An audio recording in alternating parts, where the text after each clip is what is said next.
Okay, welcome back to Chemistry from Jay's House. Today, what we're going to be talking about is solvation in water. And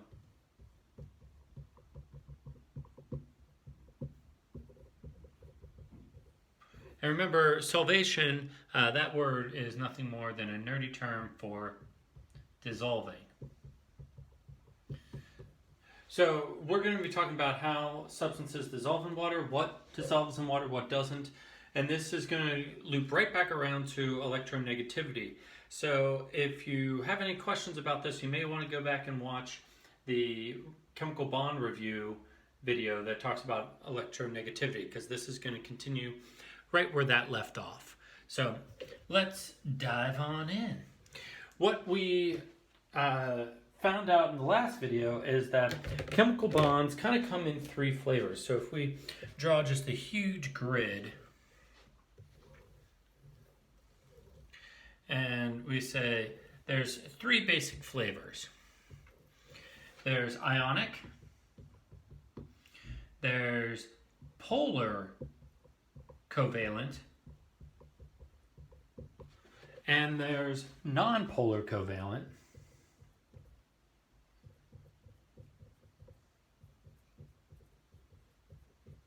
And those are the three basic flavors.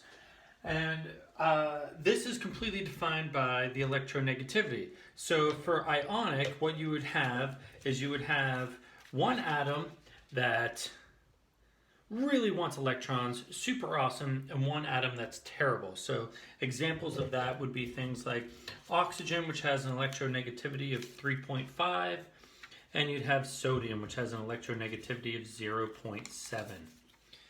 And what we would end up seeing is we would end up seeing that electrons actually leave and go live over here, and this gets a negative charge and that gets a positive charge, and that's a full time, all the time, negative and positive charge. So this would be called, this atom here would be called an ion, a negative ion. This atom here would be called a positive ion.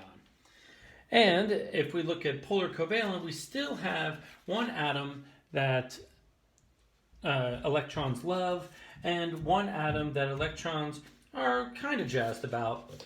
You know, Iron Man 2, not the best, not the worst. It's okay. And for that, what we would see is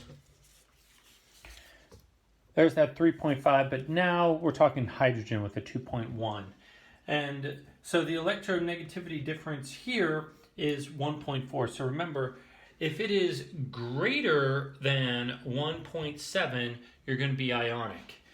If it is between 0.4 and 1.7, you're going to be polar covalent. And what that means is the electrons are going to go back and forth here, but they're going to spend a lot more time there and just a little time here.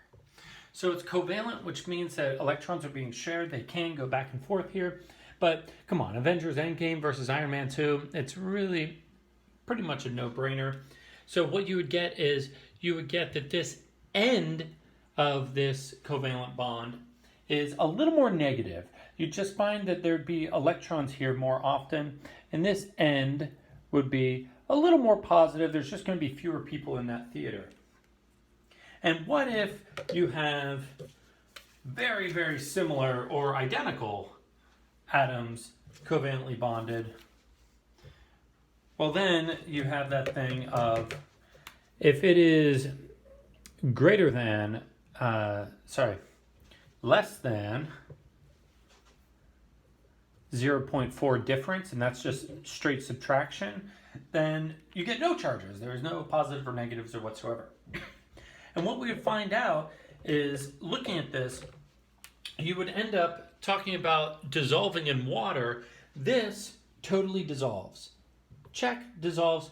But it dissolves because water is a polar molecule.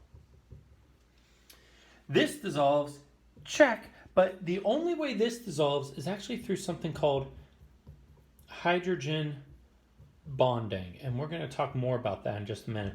And this over here, water can't get a handle on. Water just can't find a way to tear the atoms or the molecules apart. So what you're going to find out is that nonpolar covalent molecules will not dissolve in water at all. So ionic, totally dissolve. The atoms actually separate, and that's because water is a polar molecule. We'll see that in just a minute. Polar covalent, more electrons over here, less over here. Water can bond with it through a thing called hydrogen bonding. And nonpolar covalent, you'd find there's no charges, there's no plus or minus or anything, so water has no way to get a grip of it and would not dissolve. So let's reset and talk about these a little bit more. So we're going to start with the ionic. And ionic, everyone likes to talk about ionic being salt, sodium and chlorine. That's a really classic, it's table salt. You can call it sodium chloride if you want to be really nerdy and hate it. Passive sodium chloride, can you? But what we find out is in the case of sodium chloride, you would have all these tiny little positively charged sodium and these negatively charged chlorines. And they group together just by sheer magnetism. And they're actually going to be super orderly. It'll be a 1-to-1 with like military precision. They're going to line up as if they're in ranks. And I know that my sizes are getting a little off, but that's okay. So this is an ionic compound. And what's going to happen is when this dissolves in water, the only reason this can dissolve in water is because you have your positive charges and your negative charges. And the only thing holding these together is actually just magnets. So if you can get a stronger magnet in there, these will pull apart gladly. So if sodium, let's say one sodium can get a better deal somewhere else, and if one chlorine can get a better deal somewhere else, they will gladly leave each other. In fact, they don't really want to be together. If you remember, chlorine just stole from sodium, so, do you really want to hang out with the person you just robbed? I don't. And that's where water comes in. Water is a polar molecule. It has those polar covalent bonds. So what that means is we're going to end up having a slightly negative end to water. That's the oxygen end there at the top. And a slightly positive end to water. That's going to be the positive hydrogen at the bottom. So when we sit there and go, okay, so water's going to surround sodium. I know salt dissolves in water. Which end is going to stick? Is the negative end going to stick to sodium, or is the positive end going to stick to sodium? And we go, wait, opposites attract. I know exactly what that is. The negative end will stick to sodium. So what we would end up seeing is we would see water grouping all the way around sodium with all the negative ends pointing at sodium. And that's just, again, straight magnets. That's all we're talking about here, magnets. And why did sodium leave, the salt grain? Because it started off as a grain of salt just like this. Why did it leave? And the answer is water came in and surrounded it. And remember, this is three-dimensional, so there would actually be one above it. One or two above it. There'd be ones underneath it. And what happens is they grab onto one, and they pull it out. And then this whole structure here stays together. So this, if you think of this as like a famous person and their bodyguards, that whole unit moves throughout the water together as one molecule, even though it's not technically a molecule. And then what about the chlorine? Would the negative oxygen bond around that?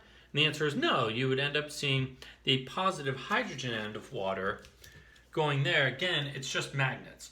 Chlorine is negatively charged, stole an electron from sodium, which actually sodium was super excited about.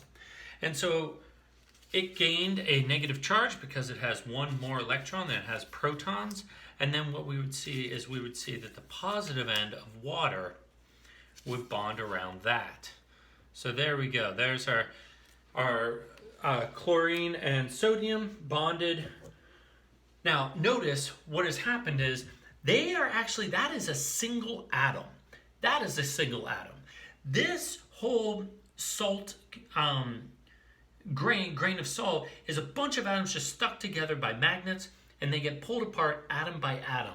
So when it is an ionic compound, individual atoms get yanked off, and chlorine is left by itself surrounded by water to go off and go around the solution as this whole unit. Sodium, same thing. So ionic compounds, when they dissolve, they get pulled into individual atoms. And let's reset and talk about something else. And that is polar covalent. Now, polar covalent, now we're talking about things where you end up having some oxygen bits with some hydrogen bits also. So if we think of things like sugar, which we know dissolves, and we know it dissolves super well because we can supersaturate things, we can make rock candy and that sort of stuff. So I'm not going to draw an accurate sugar here, but if we think of, the carbon's not really going to help with the dissolving much, but these oxygen with these little hydrogens sticking off of them, and then you have the rest of the molecule, right? So, and then the rest of sugar. And again, I'm not going to draw the whole sugar. It doesn't really matter if it's glucose, fructose, sucrose, any of that stuff. It's really kind of these ends that we care about. And if we look at our numbers again, if we take another look at electronegativity, right, what we end up seeing is oxygen and hydrogen have this electronegativity where oxygen, everybody loves oxygen, right? Has a really high electronegativity. The highest it can be is 4 with fluorine, and it has a 3.5, which is way up there. And hydrogen, which has a 2.1, that's a middling. That's right in the middle of kind of the scale for electronegativity. And what we would see is that electrons would kind of spend a lot more time around this oxygen and a lot less time around this hydrogen. So we would find that this right here ends up being slightly negative. This up here ends up being slightly negative because it's the same atoms, same difference. And this ends up being slightly positive, and this ends up being slightly positive. And that's just because, again, given the option of watching Avengers Endgame or Iron Man 2, most people are going to go to Avengers Endgame. They're just going to spend more time there. But if that gets overcrowded, sure, I'll watch an Iron Man 2. I mean, it's better than, twiddling my thumbs and watching paint dry. So we would end up having partial negatives and partial positives, but we would see electrons passing between these. We would see it's still a shared covalent bond, so electrons can flow between them. So if we look at that, keeping those charges, and now think about water, how does water go around sugar? Well, it's not because water is necessarily a polar molecule. It has more to do with this hydrogen bonding.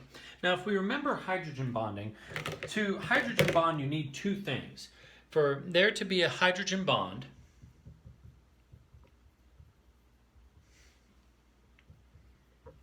the checklist for a hydrogen bond is 1, you need hydrogen. No way. I don't find that to be surprising at all. And moving it up a little, 2, you need an electronegative atom. Now, what that means is an atom with a high electronegativity. Oh, you mean like oxygen? Yes, I mean exactly like oxygen. That's exactly right. So for a hydrogen bond to form, one atom needs hydrogen and one atom needs oxygen. Hey, I happen to have some oxygen right here. Ding! And then what goes between these ends up being, because we have my hydrogen right here and my electronegative atom oxygen right here, this ends up being a hydrogen bond. And what about here? I have an electronegative negative atom, oxygen, and now I need a hydrogen. Oh, I happen to have a hydrogen right here. So what ends up happening is we have another hydrogen bond here, but the hydrogen now is being provided by the water and the oxygen is being provided by the sugar, Where here, the hydrogen is being provided by the sugar and the oxygen is being provided by the water. And we'd find that up here also. So what we should see is, and this can kind of happen multiple times, what we would see is that same surrounding of sugar, right? We would see with a hydrogen bond there and a hydrogen bond here, and maybe you have a hydrogen bond there, and maybe there's one here too. We see that same thing where sugar is getting surrounded by water. So it would get pulled away from the grain of sugar, the sugar crystal, if you will. But it's not getting torn apart. This all stays. So this huge mass pulls away from the rest of the sugar, and off it goes. And this entire thing, along with the rest of the sugar, which had water all around it, would get pulled into solution. So it stays a molecule. And that's the big thing between ionic and covalent dissolving, is this, because it is covalent, stays a molecule. It doesn't get pulled apart into individual atoms like the ionic compound did. And this dissolves due to hydrogen bonding. That connection here is called a hydrogen bond because it has hydrogen, check, electronegative atom, oxygen, check. And if you get both of these going, you're going to end up with a hydrogen bond. Now note, the hydrogen bond is much weaker than the covalent bond. So like this can't pull the hydrogen off. Even though you have a hydrogen bond here, it is super weak. It's like 5% the strength. So it can cling on, but it's not strong enough to actually pull the hydrogen completely away from this oxygen. This covalent bond right there, that is a lot stronger. Some would say 20 times stronger. Right here. So these are going to stay connected. The whole sugar is going to stay connected, and the whole sugar has to be surrounded by many water molecules to dissolve. So just to wrap things up and finalize everything, let's close this down. And I want to go back to our initial table.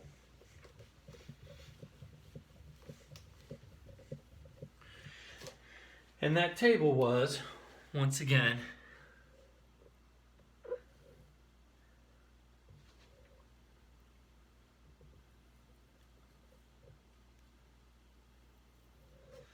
well, that's poorly drawn. You're welcome. We had ionic, polar covalent. So ionic, that was salt. Polar covalent, that was sugar. And nonpolar covalent that we didn't talk about because it doesn't dissolve.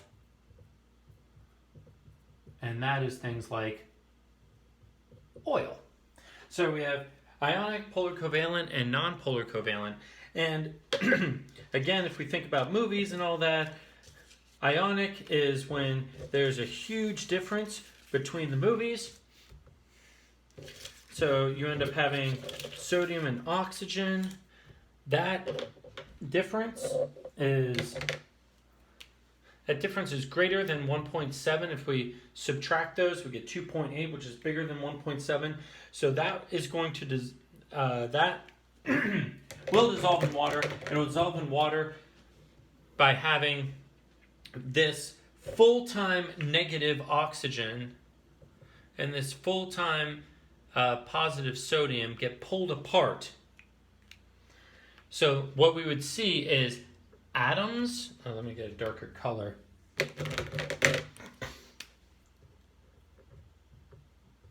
Atoms get pulled apart, and that's because water is a polar molecule. And the polar covalent, the sugar that we talked about, that has a bunch of things where you see an oxygen with hydrogen. That has a middling value. And again, if it is between 0.4 and 1.7, what we would end up seeing is we would end up seeing a partial